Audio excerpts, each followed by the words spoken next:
Good evening and welcome to Model Railways Unlimited After Dark.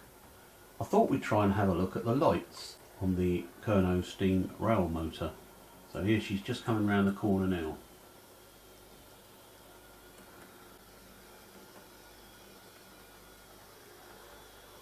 There we go. And while it's difficult to show on the camera, the lights look really realistic, particularly in complete darkness, which doesn't work well for cameras. Let me just bring her around and stop for you.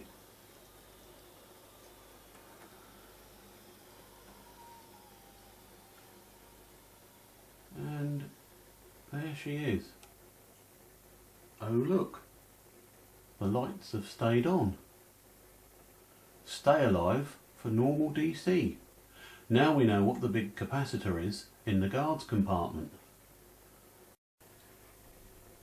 So I've noticed that as you run her, the lights tend to brighten up a little bit, and the longer you run her, the more charge goes into the capacitor and the longer the lights stay on. Now the camera is not doing justice to what I can actually see, which is a shame. But get running your models after dark.